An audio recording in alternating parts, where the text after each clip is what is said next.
Once upon a time, there was a little girl. Once her rich father married an evil stepmother. She settled in the house with her 2 daughters. Their faces were beautiful and white, but their hearts were evil and cruel. And then came a difficult time for the poor girl. From morning until late in the evening, they forced her to do dirty work, carry water, heat the stove, cook food, wash dishes, and do laundry. And besides, the half-sisters did their best to upset her as much as possible. They mocked her, poured peas and wheat into the ashes, and she had to sit and pick them out. In the evening, when she was tired of work, she had to go to bed not in bed, but on the floor, next to the stove. And because she was always in ash, dust, and dirty, the sisters called her Cinderella.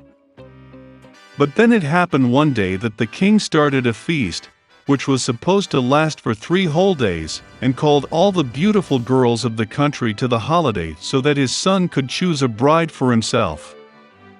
When the 2 named sisters learned that they, too, could come to the feast, they instantly began to dress up and preen. Cinderella also wanted to go dancing, but her stepmother did not let her go, because she had no dress or shoes, and she was dirty. And then the evil stepmother poured a bowl of wheat into the ashes and said that if Cinderella collected it in 2 hours, then she could go with her sisters. Cinderella went out into the garden and cried. And then 2 white doves flew in, followed by a whole flock of different birds. They swooped down on the ash and began to peck, and so they chose all the grains in a bowl. In less than an hour, they finished their work, and everyone flew back. Cinderella brought a bowl to her stepmother, began to rejoice, thinking that she could go to the feast. But her stepmother would not let her in any way. She turned her back on Cinderella and hurried with her 2 daughters to the ball. When there was no one left at home, Cinderella sat down on the floor and cried with grief. And then 2 white doves flew in, followed by a whole flock of different birds, and they threw off their dress and shoes shiny and all in gold. She quickly put on this dress and came to the bride. They saw her stepsisters and stepmother and thought that it must be some strange princess, she was so beautiful in her golden dress. It never occurred to them that it was Cinderella. The prince came out to meet her, took her hand, and they began to dance. And he liked Cinderella so much that he did not want to dance with any other girl. She danced until the evening and wanted to return home, but the prince asked her to see her off. He wanted to know whose beautiful girl this is, and where she lives. But Cinderella ran away from him and climbed onto the dovecot. The prince ordered to destroy the dovecot, but there was no one in it. And nowhere near could he find his beautiful stranger. No one could have guessed that Cinderella was rescued by pigeons that took her home. The prince was upset and went to the palace with his head down. And suddenly he saw a shoe, lifted it up. It was so small and elegant and all of pure gold. The prince guessed that when Cinderella ran away from him, the shoe from her left foot remained on one of the steps. The prince was delighted and ordered to find the mistress of this shoe, and to whom it suits he will marry that one. The parents returned from the ball. They saw that Cinderella was asleep in her shirt on ash, and a dim light was on by the stove. Both sisters went to their rooms, hoping that tomorrow they would be lucky enough to put on the golden slipper.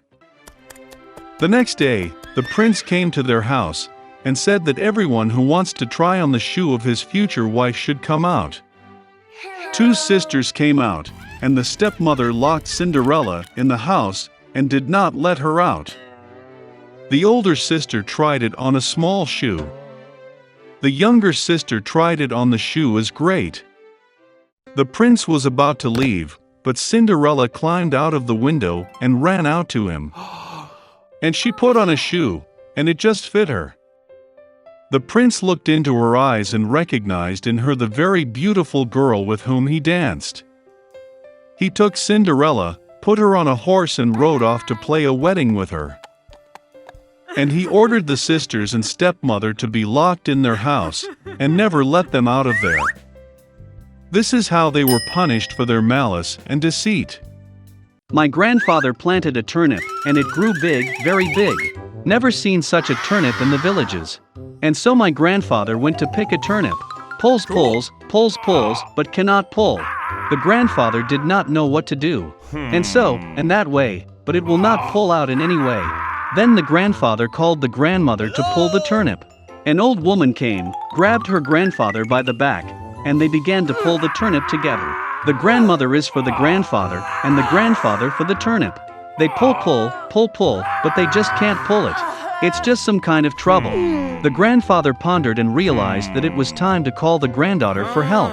And they began to call the little girl at the top of their voices, so much so that the whole village trembled. The granddaughter came running, took hold of the grandmother's skirt, and again they began to pull the turnip. The granddaughter for the grandmother for the grandfather, and the grandfather for the turnip. They pull, but they cannot pull. The old people were upset, because such a turnip disappears.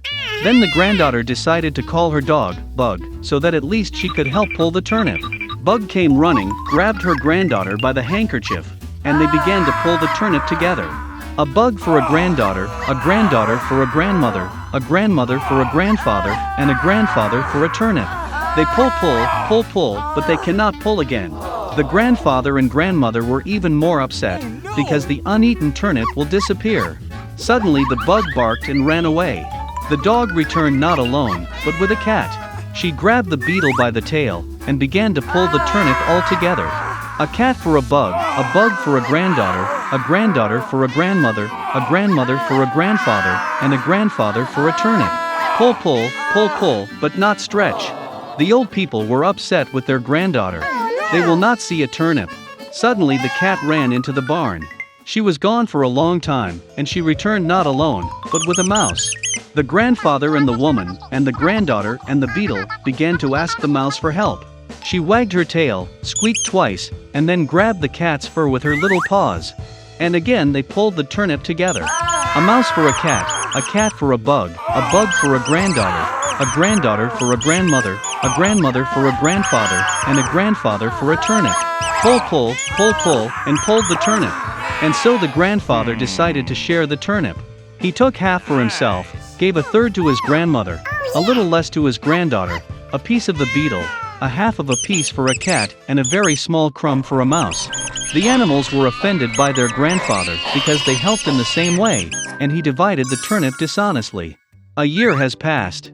Grandfather planted the turnip again, and it grew larger than before.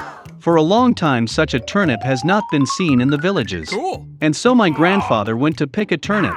Pulls and this and that, but will not pull.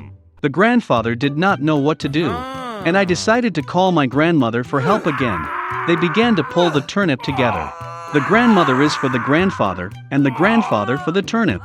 They pull, but they just can't pull it. Then the grandmother called her granddaughter. The granddaughter came running, and they pulled the turnip together.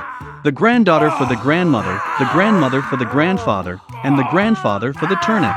Pull, but not stretch. The grandfather was upset and went to ask the animals for help. He called Bug, but she only turned her face away, wagged her tail and ran away. Grandfather found a cat, and she climbed onto the roof of the barn. Then the old man went to the mouse, but she did not listen to him either. Then the grandfather realized that the animals were offended by him for not honestly sharing the turnip. After all, without a mouse, a cat or a bug, grandfather cannot see a turnip.